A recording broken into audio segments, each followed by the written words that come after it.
Assalamualaikum warahmatullahi wabarakatuh. Kepada yang terhormat Mistika Febriani MPD dan teman-teman semua yang saya banggakan. Di sini saya selaku moderator dari kelompok 3 Bimbingan Konseling Karir yang akan membawakan teori BK Karir Crumbles. Sebelum memasuki materi, di sini saya akan memperkenalkan teman-teman saya terlebih dahulu. 1. Fitri Aisyah sebagai pembaca materi kedua. Yang kedua, Isyarah Fauziah sebagai pembicara materi ketiga. Yang ketiga, Nina Tari sebagai moderator, yaitu saya sendiri. Yang keempat, Rianda Pratama sebagai pembaca materi keempat. Pemilihan karir dengan pendekatan teori belajar sosial dari Crumbles. Dasar dari teori pemilihan karir dari Crumbles ini memandang bahwa manusia memilih karir sebagai hasil dari pengalaman dan pengaruh yang dimiliki dalam hidupnya. Pengalaman dan pengaruh ini termasuk orang tua, guru, hobi, atau ketertarikan yang menggerakkan individu untuk mengenal serta mengeksplorasi pekerjaan yang diasosiasikan dengan elemen dan hidupnya. Pada awalnya, Crumbles, Michel, dan Gelat 1975 menyusun pendekatan ini. Sampai pada tahun 1994, Crumbles melanjutkan pendekatan ini. Menurut pandangan mereka, teori belajar sosial dalam penentuan pilihan merupakan hasil perkembangan secara umum dari perilaku belajar sosial yang diajukan oleh Bandura. Teori ini berasumsi bahwa kepribadian dan perilaku yang dimiliki seseorang timbul dari pengalaman belajar yang unik. Pengalaman belajar ini terdiri dari kontak antara analisis kognitif yang positif dan evaluasi yang menguatkan secara negatif. Michel dan Crumbles 1994. Aplikasi dalam bimbingan konseling karir.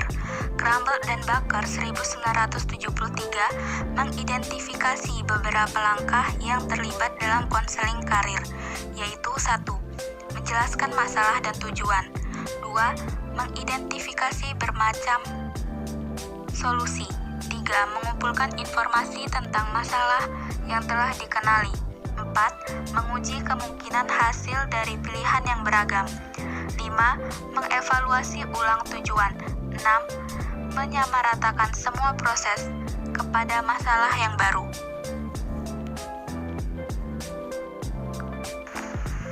Masalah karir klien sering berhubungan kepada ketidakmampuan individu untuk membuat pemilihan yang berhubungan dengan apa yang dibutuhkan dalam karirnya. Memberikan beberapa poin mengenai masalah klien yang berhubungan dalam konseling karir, yang termasuk dalamnya beberapa kombinasi, yaitu pertama, ketidakjelasan tujuan. Kedua, adanya penghalang dalam aktivitas. Ketiga, adanya ketakutan akan kemungkinan kegagalan. Yang terakhir, konflik dalam pilihan. Keunggulan dan kelemahan pendekatan teori belajar sosial dalam pemilihan dan penentuan karir dari Crumbles. Teori belajar sosial yang dikembangkan menjadi pendekatan dalam bimbingan dan penentuan karir dari Crumbles ini memiliki beberapa keunggulan dan kelemahan. Di antaranya, keunggulannya yang pertama, pendekatan teori belajar sosial dalam pemilihan dan penentuan karir ini berangkat dari psikologi kepribadian yang dikelompokkan ke dalam paradigma behavioristik. Kedua, memandang bahwa setiap manusia memiliki kekuatan dalam mengatur diri mereka sendiri serta berpikir sehingga mampu untuk berkembang skill. 3. Memandang tidak hanya dipengaruhi oleh lingkungan, akan tetapi adanya konsep resiprokal antara pribadi manusia, lingkungan, dan perilakunya. 4.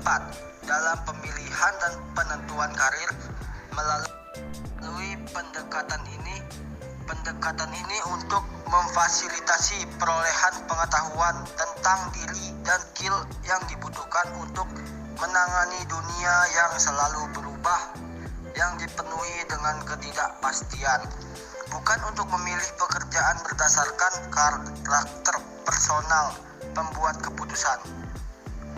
Kelemahannya: 1.